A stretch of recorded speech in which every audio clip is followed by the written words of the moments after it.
Tras haber creído en un universo perfectamente determinista, la física ha descubierto en él furor, violencia y guerra, con explosiones e implosiones de astros, choques de galaxias, estrellas parasitándose y devorándose entre sí de forma caníbal.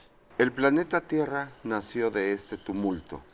En su origen probable recogía detritus cósmicos surgidos de una explosión solar. Se autoorganizó a través de desórdenes y cataclismos, experimentando no solo erupciones y temblores de tierra, sino también el choque violento de aerolitos, uno de los cuales quizá provocaba la separación de la Luna, otro la extinción de los dinosaurios. La vida misma ha nacido de las convulsiones telúricas y su aventura ha corrido al menos 2 veces peligro de extinción, el fin del primario y en el curso del secundario.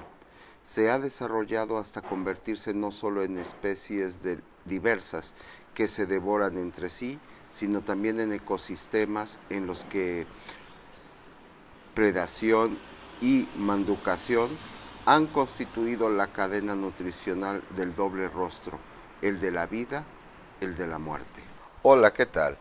El día de hoy vamos a continuar con este curso de filosofía en el que vamos a abordar a 2 filósofos presocráticos muy importantes dentro de lo que es la historia de la filosofía, y me refiero a lo que es a Heráclito y a Parménides.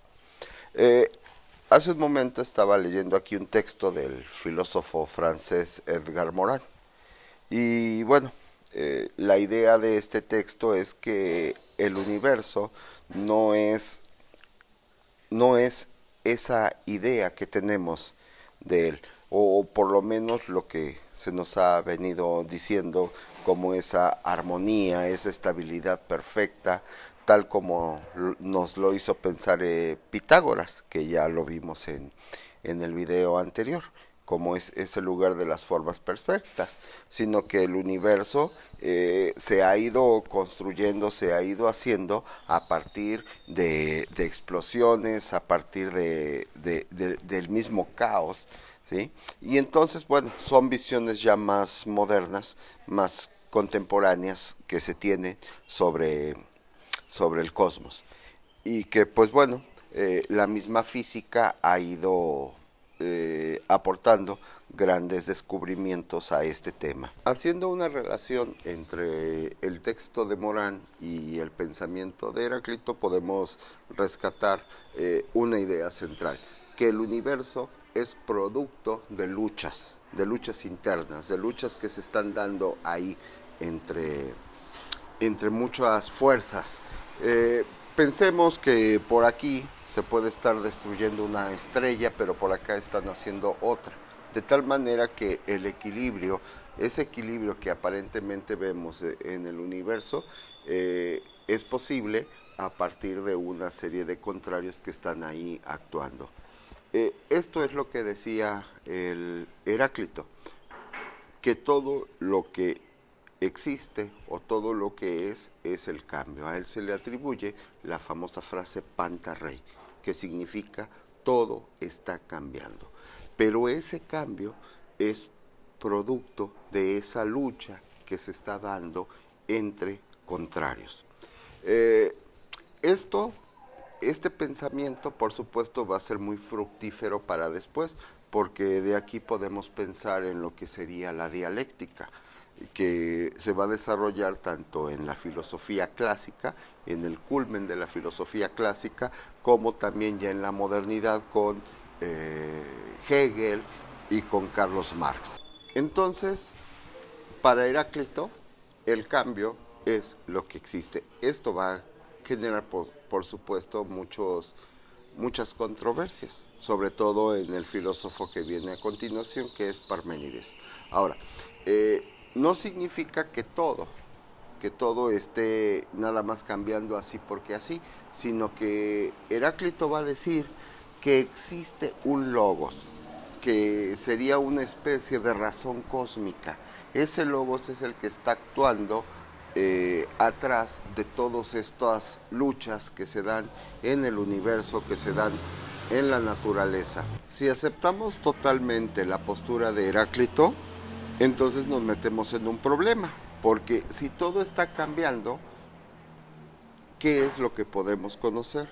Si lo que ayer era, en este momento ha dejado de ser. Decía Heráclito, nadie se baña 2 veces en el mismo río, y por supuesto con la misma agua. Y eso para demostrar de que todo está en ese constante cambio. Pero si todo es cambio, ¿qué es lo que permanece?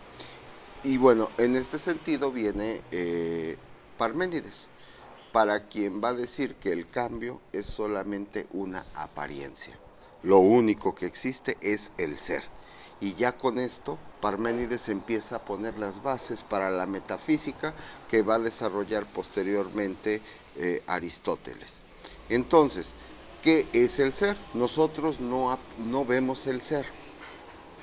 Nosotros no vemos el ser, lo que nosotros vemos son cambios, lo que nosotros vemos es que las personas se mueven de un lugar a otro, o de que ayer tenían 10 años, de repente tienen 20 años, etcétera. ¿Sí?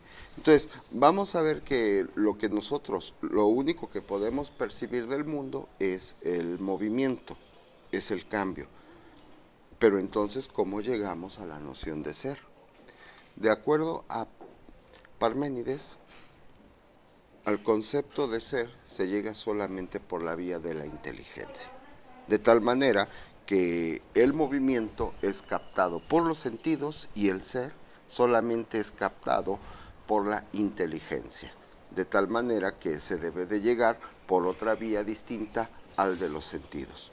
Bueno, esta aportación de Parménides sobre el ser va a quedar abierta porque lo van a tratar de resolver o lo van a resolver desde sus posturas tanto Platón como Aristóteles. Veamos cómo este pensamiento tanto de Heráclito como de Parménides va a quedar abierto y que van a resolver después Platón y Aristóteles, uno desde el idealismo y el otro desde el realismo. Para Platón decía que existen 2 mundos, el mundo de las ideas y el mundo de las apariencias. El mundo de las apariencias es el que captamos a través de los sentidos, pero es un mundo engañoso. Pero sin embargo existe lo que es el mundo de las ideas. Y ese mundo de las ideas solamente se puede llegar a través de la inteligencia. Eso lo vamos a ver ya cuando más adelante, cuando tratemos lo que es la alegoría de la caverna. Aristóteles va a resolver también este problema sobre el cambio y la permanencia a través de 2 conceptos, lo que es el acto y la potencia. A ver, ¿el primero en qué consiste? El primero, la potencia, es la posibilidad que tiene algo de llegar a ser o no ser. Por ejemplo, en este momento alguien es estudiante. Esto es en acto, pero está en potencia de ser un profesionista, está en potencia de ser un trabajador, de ser un esposo, lo que sea, ¿sí? Pero mientras está en acto, es lo que se es en este momento. La potencia es la posibilidad. Y entonces, mediante estos 2 conceptos, el del acto y la potencia, Aristóteles va a explicar lo que es este asunto del cambio, del movimiento. Aquí lo importante que debemos de rescatar tanto de Heráclito y de Parménides es que ponen las bases para la metafísica, para el pensamiento que van a desarrollar posteriormente estos filósofos clásicos, Platón y Aristóteles. Y por otro lado, pues ya se empieza a hablar de un concepto muy filosófico que es el ser. ¿Y qué es el ser? El ser es todo, el ser es la totalidad. Y ese es pues propiamente uno de los objetos de la filosofía, el estudio del ser como concepto más universal. No existe otro concepto que englobe todo lo que existe como lo es el de ser. Esto es lo que diremos hasta el momento, tanto de Heráclito como de Parménides. Pero hay que llevarlos. Algo fundamental de estos dos filósofos. Primero, que se ponen las bases para la metafísica. Y segundo, que van a dejar un problema abierto que no solamente se va a tratar de resolver en la antigüedad, sino también va a ser un tema que se va a tratar de resolver en la modernidad.